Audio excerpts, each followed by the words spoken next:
So ఇంకా ఇంటర్వ్యూలో ఏమేమి అబద్ధాలు చెప్పినావు? నేను మీ ఫ్యామిలీ స్టోరీ చెప్పినావు, ఇంకొక అబద్ధం చెప్పినావు. ఏం అబద్ధం చెప్పినా నేను? ఇంకొక అబద్ధం నా ఇంటర్వ్యూలో చెప్పినావు, వేరే ఇంటర్వ్యూలో రివీల్ చేసినావు. నువ్వు చెప్పిన అబద్ధంని ఇప్పుడు నేను తీసుకొస్తా. ఎట్లా తెస్తారు? నేను తెస్తా, ఓకేనా? నిజం చెప్తావు కదా ఇప్పటికైనా? పక్కా. సరే పిలుస్తా. ఎవరిని పిలుస్తారు? అదే నీ అబద్ధాన్ని పిలుస్తా. పిలవండి. ఎందుకు టెన్షన్ పడుతున్నావు? ఎవరిని పిలుస్తారు? నువ్వు ఏదైతే అబద్ధం చెప్పినావో ఆ అబద్ధాన్ని తీసుకొస్తా. నేను ఓన్లీ బాయ్ ఫ్రెండ్ లేడు నన్న. అంటే బాయ్ ఫ్రెండ్ ఉన్నాడు? లేడు. లేడు, అస్సలు లేడు. సరే అయితే లేడు కదా, ఇదే మాట మీద రికార్డ్ అవుతుంది. సరే అయితే పిలుస్తా మరి. సరే.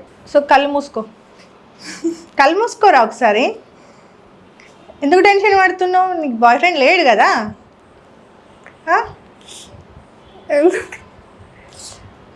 ఎందుకు షివర్ అవుతున్నావు? బాయ్ ఫ్రెండ్ లేడు కదా నీకు? నువ్వెందుకు వచ్చినావు ఇడికి? బాయ్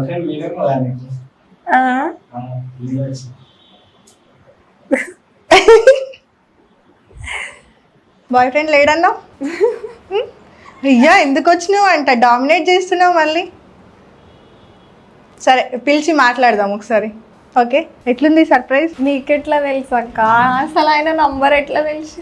అట్లుంటుంది మరి, ఎంక్వైరీ చేస్తే. అక్క అని పిలిచినావు కదా, మరి ఆ మాత్రం కనుక్కోవాలి కదా చెల్లె ఎక్కడ ఉందని. నువ్వు ఎందుకు వచ్చినావు? ఎందుకు బాయ్ ఫ్రెండ్ లేడు కదా నీకు, అందుకే వచ్చిన.